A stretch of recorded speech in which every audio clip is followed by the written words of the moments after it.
할렐루야. 오늘도 주님 말씀의 은혜 있기를 축복합니다. 오늘 말씀 제목 평안한 삶입니다. 인생은 누구나 평안한 삶을 추구합니다. 그리고 오늘 본문은 평안하게 살기 위해서 필요한 것들을 나열한 것처럼 보였습니다. 그래서 오늘 말씀의 제목을 평안한 삶이라고 정해봤는데요. 평안한 가정이나 어떤 것들을 봤을 때 행복하고 평안한 그런 가정들을 보면 부모님의 말씀에 순종하는 가정입니다. 오늘 1절은 이렇게 말합니다. 지혜로운 아들은 아비의 훈계를 듣는다 이렇게 말하고 있습니다. 그리고 거만한 자는 꾸지람을 즐겨 듣지 아니하느니라 이렇게 말씀하고 있는데요. 평안한 삶의 기본은 바로 가정에 있습니다. 그래서 가정이 평안해야 모든 게 다 만사가 평안합니다. 그리고 그렇다 해서 꼭 뭐 다 그런 건 아니겠지만 일단 가정이 불안정적이면 모든 게 다 흔들려서 힘듭니다. 삶이. 제일 평안한 삶을 누리기 위한 제1조건이 바로 집안이 평안한 거예요. 집안에 큰일이 안 생기는 거죠. 무탈한 게 제일 평안하게 잘 살 수 있는 길입니다. 근데 이제 자녀들은 항상 그들의 경험과 지식의 부족함 그런 것들 때문에 부모님들이 볼 때 이건 부족한 어떤 것들을 가지고 있습니다. 항상. 그래서 부모님들은 항상 자녀들을 바른 길로 가게 하려고 노력을 하죠. 왜냐하면 부모님들 스스로는 바르게 하지 못한다 할지라도 자식들은 그렇게 잘 가게 하고 싶은 게 사람이죠. 당연하게 그게. 오늘 본문은 바로 그런 것들에 대해서 이야기를 하고 있는데요. 평안한 가정의 제1번 그게 바로 이제 부모의 말이 자녀들에게 잘 전달되는 거예요. 그렇게 되면은 어떻게 되냐면 자녀들이 잘못될 때도 바른 길로 갈 수가 있습니다. 그래서 뭐를 고칠 수가 있냐면 잘못된 걸 바로잡을 수 있으면 평안하게 살 수 있는 길이 되는 거예요. 인생의 어떤 방향성이나 그런 걸 설정할 때도 마찬가지죠. 제가 지금 요즘 센터에서 아이들 보면서 이제 중학교에서 고등학교 가는 아이들 상담을 합니다. 근데 이 아이들은 자기 생각이 있습니다. 근데 자기 생각이 자기한테 딱 맞게 생각을 하느냐 그렇지 않습니다. 그래서 그 아이들을 지금까지 보아온 걸 토대로 해서 그 아이들의 맞는 길을 더 설득하고 설명합니다.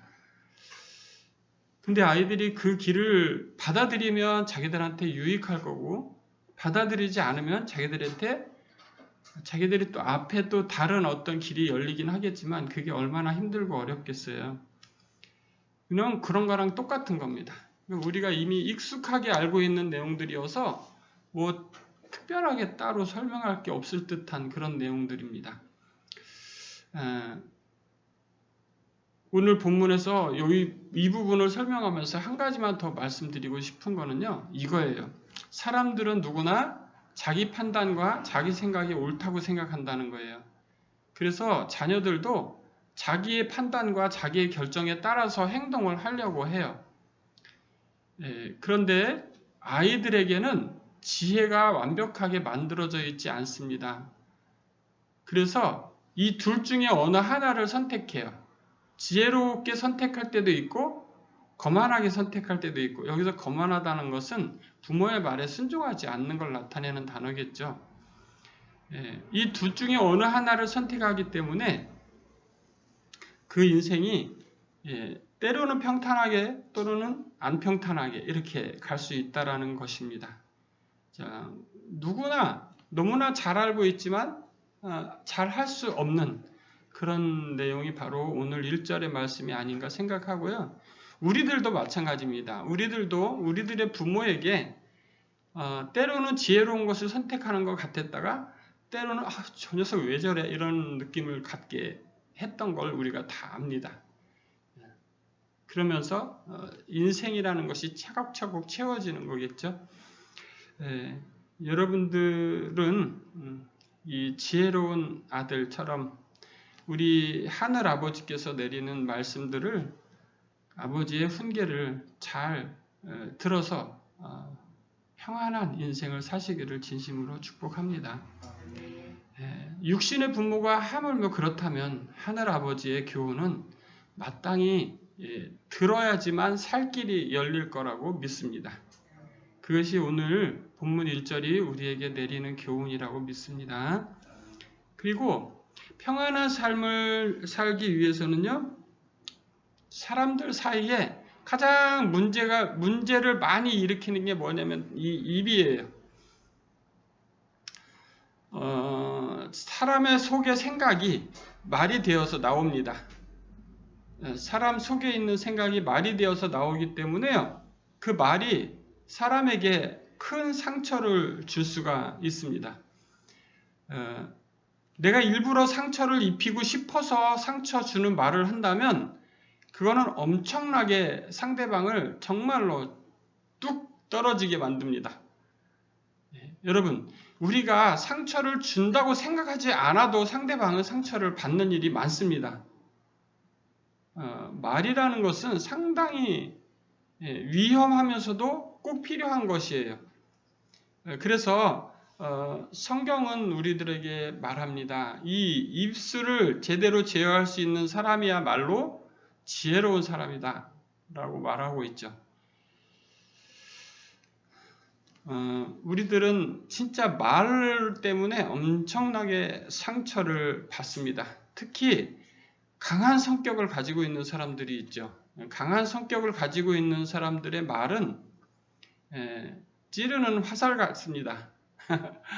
근데요, 더 무서운 사람들이 있습니다. 나긋나긋하고 별로 평상시에는 아무렇지도 않고 정말 유순한 사람인데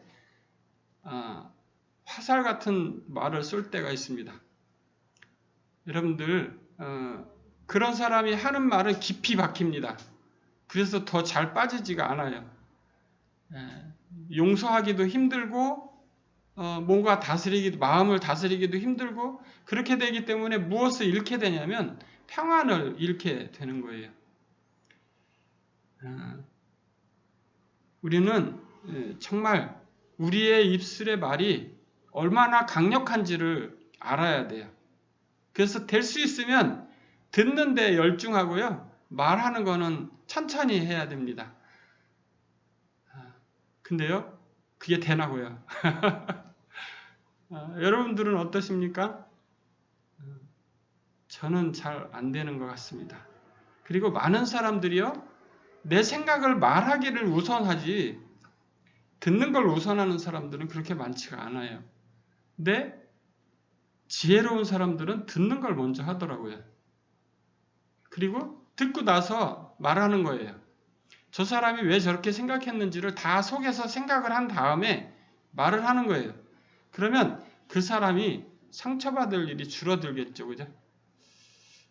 여러분, 이 땅을 살아가는 데에 평안하게 살아갈 수 있는 아주 중요한 요소, 그것은 바로 우리의 입술에 말에 있다고 생각합니다. 오늘 본문은요, 이렇게 말하고 있어요. 사람은 입의 열매로 인하여 복록을 누리거니와, 그리고 3절, 입을 지키는 자는 자기의 생명을 보전한다. 이렇게 적고 있습니다. 그리고 입술을 크게 벌리는 자에게는 멸망이 오느니라. 여러분, 이게 어떤 의미인 것 같습니까? 입술을 크게 벌린다. 이게 무슨 뜻이겠어요? 저는 이렇게 믿습니다. 입술을 크게 벌린다는 것은 아무 말이나 막 하는 거예요. 상대방에게 상처가 되는지 아닌지를 생각하지 않고 그냥 하는 말, 예를 들면 그런 걸 들을 수 있을 것 같습니다. 입술을 크게 벌리는 자라는 것은 누구랑 되게 비슷하냐면요. 여러분, 성경에서 나발을 아시죠? 나발이 어떤 사람이었습니까? 부자였어요. 그리고 그는 모든 것을 다 베풀어 줄 수 있을 만한 그런 환경을 가지고 있었습니다. 그럼에도 불구하고 다윗이 도움을 요청할 때 거절합니다. 근데 그 거절하는 말이 다윗을 분노하게 합니다. 자기 스스로 어떻게 돼요?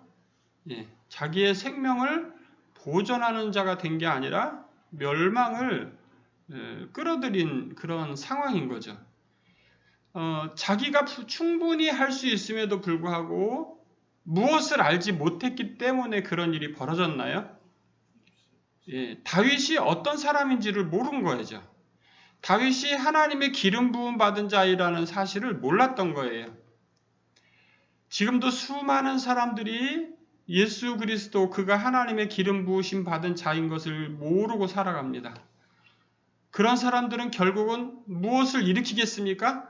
하나님의 분노를 일으킵니다. 그들이 하는 말과 그들이 하는 행동, 그들의 삶이 하나님의 분노를 일으킨다는 거예요. 사랑하는 성도 여러분, 사람들은 다 말을 하고 살아가지만 그 말이 다 선하게 사람의 생명을 살리는 말은 아니에요. 사람의 생명을 살리는 말, 그것이야말로 우리에게 꼭 필요한 것이라고 믿습니다. 근데요, 그게 쉽냐고요? 하나도 안 쉽습니다. 오직 하나님의 도구로 우리가 쓰임 받을 수 있을 뿐이지 우리가 무엇을 할 수 있는 것은 또한 아니라고 믿습니다. 오늘 입술을 크게 벌리는 자에게는 멸망이 오느니라에 해당됐던 나발을 기억하시길 바랍니다. 나발은 기름 부음 받은 자의 분노를 일으켰지만 그에 의해서 죽지 않았어요. 누구에 의해서 죽었습니까? 누구 때문에 죽었어요? 네, 하나님이 그를 직접 벌하셨어요.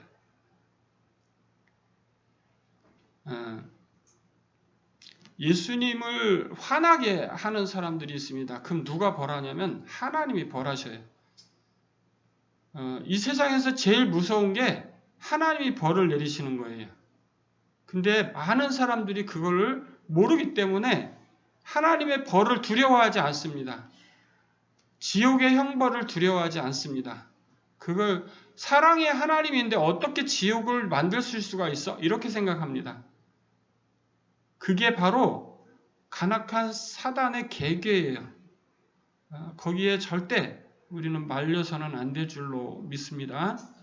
우리 입의 말이 복을 누리기도 하고 생명을 살리기도 하지만 사망을 끌어들이기도 한다는 것을 아셔야 돼요. 그래서 내가 하는 말에 항상 그 말하는 타이밍에 꼭 한번 생각해 보는 게 필요합니다. 그럼 제일 어떤 사람들은 말부터 하고 행동합니다. 근데 어떤 사람들은 행동을 하면서 말합니다. 어떤 사람은 생각을 다 하고 나서 다른 사람들 다 지쳐 쓰러진 다음에 말합니다. 사람들은 다 여러 종류입니다. 그렇지만 어떤 사람이 가장 지혜로운 거겠어요? 적어도 행동을 하면서 말하는 사람이 가장 지혜롭다고 생각합니다. 오늘 두 번째, 평안하게 살 수 있는, 복록을 누리면서 나의 생명을 잘 지키면서 이 땅에서 평안하게 살아갈 수 있는 두 번째 방법은 바로 이 입을 조심하는 거였어요. 사랑하는 성도 여러분, 우리 하늘아버지의 훈계를 듣는 것과 그것을 듣고 내 삶에서 말로써 어찌어찌 해가는 그러한 지혜, 그것이 우리에게 주어지시기를 진심으로 축복합니다. 세 번째 또 평안하게 살아갈 수 있는 것은 어떤 거냐면 내 삶에 열심을 다하는 거예요. 오늘 본문에는 어떻게 하냐면 4절, 게으른 자는 마음으로 원하여도 얻지 못하나 부지런한 자의 마음은 풍족함을 얻느니라. 이렇게 말씀하고 있습니다.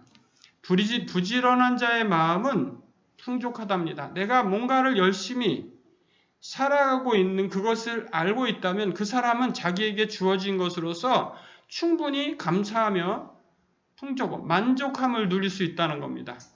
사람이 자기에게 주어진 것으로서 만족함을 누리며 평안하게 살아갈 수 있는 것은 하나님이 내리시는 복이에요. 어떤 사람에게만 내리시는 거냐면 자기에게 주어진 것에 최선을 다하고 열심히 하는 사람에게 내리는 복이에요.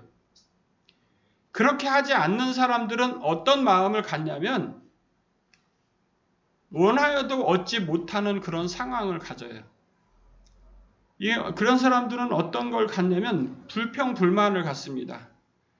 자기는 아무것도 하지 않았으면서도 뭔가를 열심히 했다고 착각합니다. 그것은 되게 뭐랑 되게 똑같냐면요. 공부를 해야 된다고 생각하는 거와 책을 붙잡고 앉아서 문제를 푸는 거와의 차이입니다. 여러분들, 공부를 해야 된다고 생각하는 사람은 정말 열심히 한다고 생각합니다. 내가 책을 펴놓고 공부해야지 책을 펴놓고 앉아 있습니다. 근데 문제를 풀지는 않습니다. 어떻습니까, 여러분? 되게 이상하죠? 근데 실제로 그렇게 사는 사람이 많은 거예요. 부지런한 자의 마음은 풍족함을 얻는다. 부지런한 사람은 어떤 게 부지런한 거냐면 열심히 문제를 푸는 사람이 부지런한 거예요. 내가 삶에 주어져 있을 때 내 삶에 대해서 그것을 열심히 하고 있는 사람이 부지런한 거예요. 우리는 딴 생각을 많이 합니다. 그래서 아침에 5시에 일어나서 밤에 새벽에 1시쯤에 자는 사람을 부지런하다고 생각합니다. 여러분들은 그렇습니까? 아니면 밤새도록 있다가 아침에 낮에 열심히 자는 사람을 부지런하다고 생각합니까? 전 둘 다 아니라고 생각합니다. 부지런한 사람은 자기에게 주어진 시간을 적당하게 아주 잘 활용할 줄 압니다. 제 시간을 제대로 쓸 줄 안다고요. 어떤 게 중요한 거냐면 하나님이 우리 모든 인생에게 주신 시간은 똑같이 24시간이에요. 그래서 내가 나갈 시간에 나가고 밭에 나갈 시간에 밭에 나가고 밭에 나갈 시간에 밭에 나가고 밭에서 들어와야 될 시간에 들어오고 그렇게 밭에서 열심히 일하고 나에게 주어진 밭에서 열심히 일하고 그렇게 하는 사람이 부지런한 사람이라고 믿습니다. 여러분, 그런 사람은요, 자기에게 주어진 것에 대해서 자기가 열심히 했기 때문에 내가 더 이상 요구할 게 없어요. 내가 이렇게 할 수 있도록 하나님이 하신 것에 충분히 감사합니다. 나의 능력치가 이거라는 걸 인정하기 때문이에요. 근데요, 게으른 사람들은 자기 능력치가 실제로 얼만큼인지 모릅니다. 그리고 부지런히 자기의 인생을 살지 않는 사람들은 늘 갈증나합니다. 그 갈증나하는 이유가 뭐예요? 갈증을 채워주는 분을 못 만나서 그래요. 갈증을 채워주는 그분을 만난 사람들은요, 자기 인생을 부지런히 살기 위해 노력합니다. 열심히 삽니다. 근데 그 갈증을 채워주는 분을 만난 것 같으니까 다른 사람한테 시선이 갑니다. 자기한테 시선이 가서 자기 인생을 열심히 살아야 되는데 다른 사람한테 시선이 가서 야, 넌 이거 좀 더 했으면 좋겠어. 야, 넌 이거 좀 더 했으면 좋겠어. 계속 그것만 하고 다닙니다. 성경에서는 그런 사람을 뭐라고 말하고 있습니까? 일을 만들고 다니는 사람이라고 말하고 있습니다. 여러분, 일을 만들고 다니는 사람들은 자기 딴에는 어떻게 생각할까요?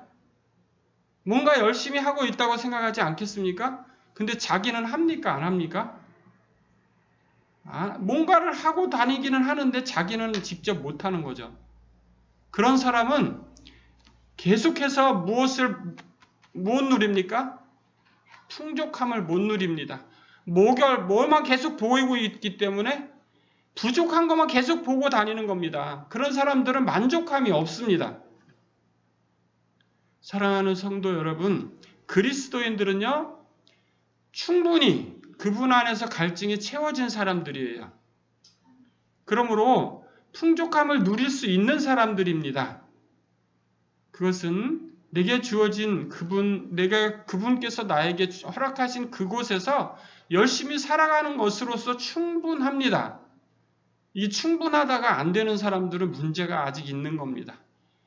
그 내면의 문제들을 주님과 해결하시기를 축복합니다. 그런 사람들이 부지런한 마음은 풍족함을 얻는다. 이 말씀을 깊이 새기셔야 될 줄로 믿습니다.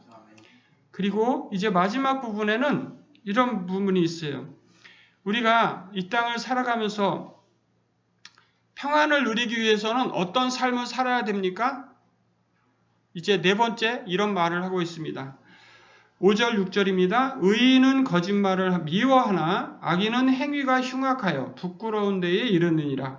공의는 행실이 정직한 자를 보호하고 악인은 죄인을 패망하게 하느니라.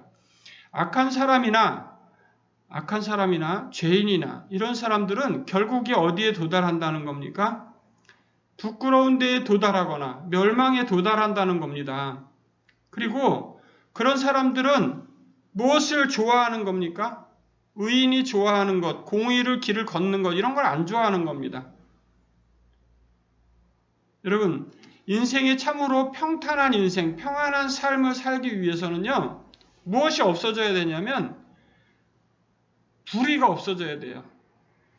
뭐가 없어져야 되냐면, 거짓말을 해서 통하는 세상이 없어져야 돼요.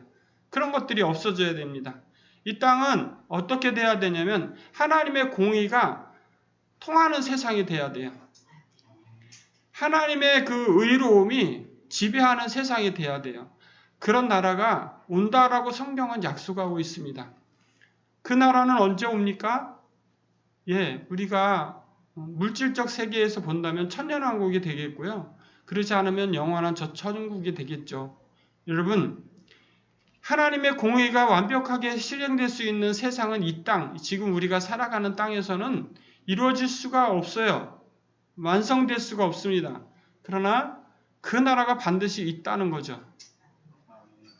우리가 만일 그 사실을 믿는다면 우리는 어떤 삶을 살기 위해 노력할 거냐면 거짓말하는 걸 버릴 거예요. 거짓된 길을 버릴 거예요.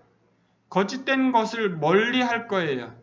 왜? 그 끝에는 무엇이 있음을 알기 때문에, 그 끝에는 부끄러움이 거기에 남을 것이기 때문에, 그 끝에는 패망이 남을 것이기 때문에 그 길을 걷지 않을 거란 말이죠.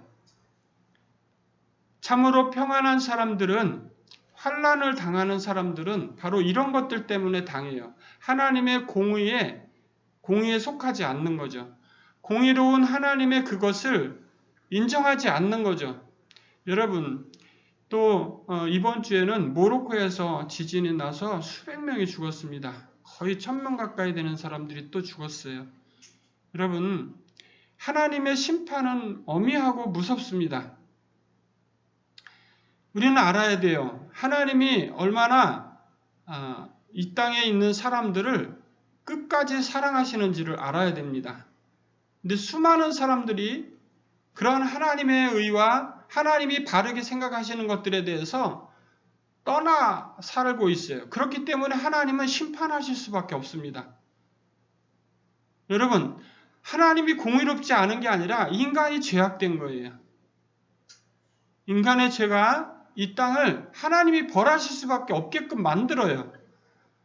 그게 바로 성경이 말하는 가치관이에요. 여러분, 중국과 또 유럽의 남부지방 그리스 어쩌고 저쩌고 다른 나라들 태풍과 홍수로 더 엄청난 피해를 입었죠. 그렇습니다. 전 세계가 사람들은 무슨 기후이변 어쩌고 저쩌고 합니다. 근데 물론 뭐 그런 영향도 없지 않아 있겠지만 그게 다 어디로부터 왔겠습니까? 하나님께로부터 온 겁니다. 사랑하는 성도 여러분, 이 땅을 정의롭게 살아가는 것이야말로 우리가 평안하게 살 수 있는 길이에요. 환난을 당하지 않고 살아갈 수 있는 길이라는 거예요. 정의롭게 살아가는 것이 이 땅을 살아가는 우리들이 꼭, 특별히 그리스도인들이 꼭 지켜야 하는 거예요. 많은 사람들이 교회를 욕합니다. 왜 욕합니까? 공의롭지 못하고 정의롭지 않은 길을 걸었기 때문에 욕을 먹는 거예요. 우리는 그 길을 걸어야 될 줄로 믿습니다.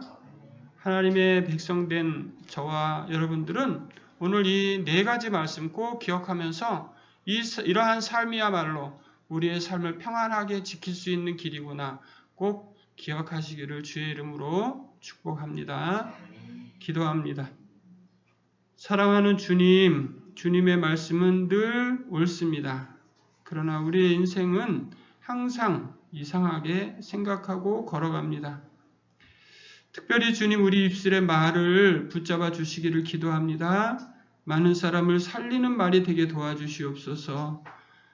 그리고 정의로운 그런 세상을 살아갈 수 있도록 주님 인도하여 주옵소서. 예수님의 이름으로 감사하며 간절히 기도합니다. 아멘.